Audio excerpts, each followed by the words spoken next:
السلام علیکم سامعین و ناظرین، بولتے اوراق میں خوش آمدید۔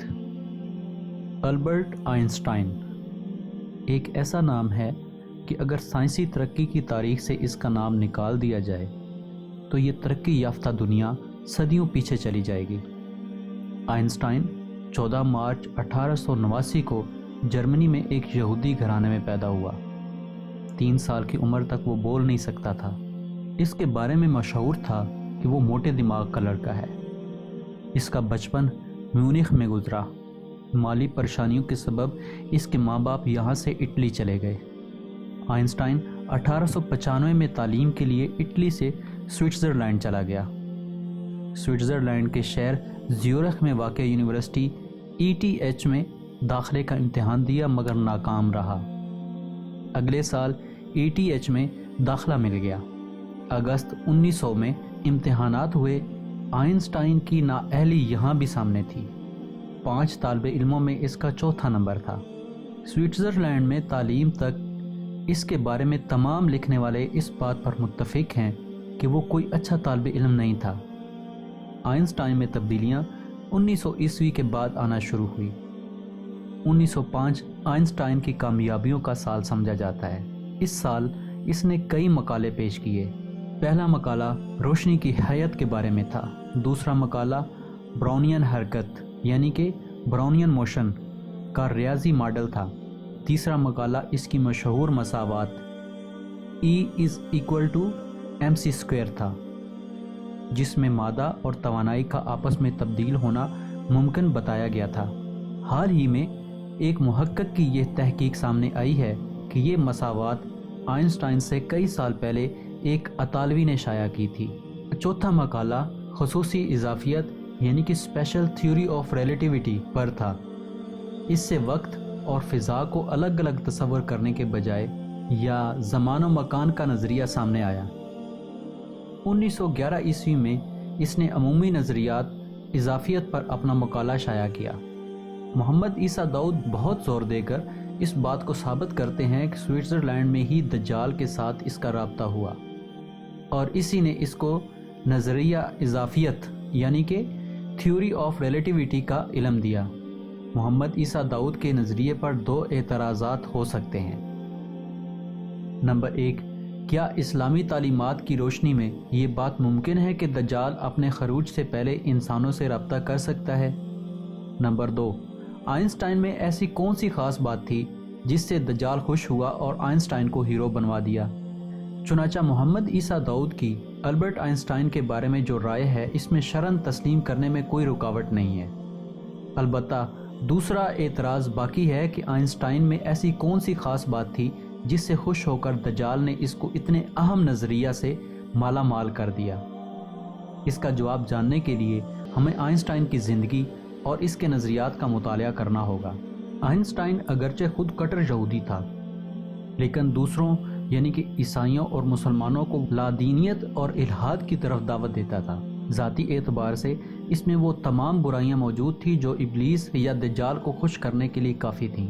عورتوں کے ساتھ ناجائز تعلقات، حتیٰ کہ 1902 میں پہلی بیٹی اس کی ناجائز بیوی سے ہوئی، اور اس بیٹی کو انہوں نے پالا نہیں۔ اس کا کچھ پتہ نہیں چل سکا کہ اس کا کیا ہوا۔ اس بات سے اس کی شرافت اور انسانی ہمدردی کا اندازہ لگایا جا سکتا ہے۔ بیوی کے ساتھ اس کا رویہ ظالمانہ تھا، چنانچہ جب وہ 1914 میں اپنی پہلی بیوی ملیوا مارک کے ہمراہ برلن جرمن چلا گیا تو میاں بیوی کے تعلقات خراب ہو گئے۔ آئنسٹائن بیوی کو صرف اس صورت میں اپنے ساتھ رکھنے پر راضی تھا کہ اگر وہ یہ شرائط پوری کرے۔ نمبر 1، تم یہ یقینی بناؤ گی کہ میرے کپڑے اور بستر ٹھیک ٹھاک ہوں۔ نمبر 2، مجھے اپنے کمرے میں 3 وقت کا کھانا پہنچاؤ گی۔ نمبر 3، میرا سونے اور پڑھنے کا کمرہ صاف ستھرا رکھو گی۔ میری پڑھنے والی میز کو کوئی ہاتھ نہیں لگائے گا۔ نمبر 4، مجھ سے تمہارے تمام ذاتی تعلقات ختم رہیں گے سوائے لوگوں کو دکھانے کے لیے۔ جب میں مخاطب ہوں تو فوراً جواب دو گی۔ میرے بچوں کو میرے خلاف نہیں کرو گی۔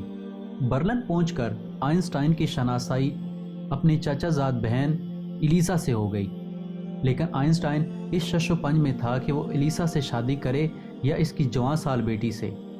جہاں تک اس کے نظریات کا تعلق ہے تو وہ کٹر صہیونی بلکہ صہیونیت کا داعی اور مبلغ تھا۔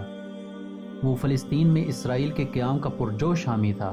اس نے 1921 میں چیم وائزمین پہلا اسرائیلی صدر بنا، اس کے ساتھ امریکہ کا دورہ کیا اور صہیونیت کے لیے چندہ جمع کرنے کے لیے متعدد شہروں میں تقریریں کیں، یہاں تک کہ آئنسٹائن کو 1952 میں اسرائیلی صدارت کی پیشکش ہوئی جو اس نے قبول نہیں کی۔ ایٹم بم بنانے کی تجویز امریکہ کو اسی نے دی۔ 1939 میں اس نے امریکی صدر روزویلٹ کو خط لکھا جس میں ایٹم بم بنانے کی ترغیب دی۔ دوسری جنگ عظیم میں یہ بنفس نفیس شریک ہوا اور ایک اسلحہ ماہر کے طور پر اپنی خدمات امریکی بحریہ کو پیش کی۔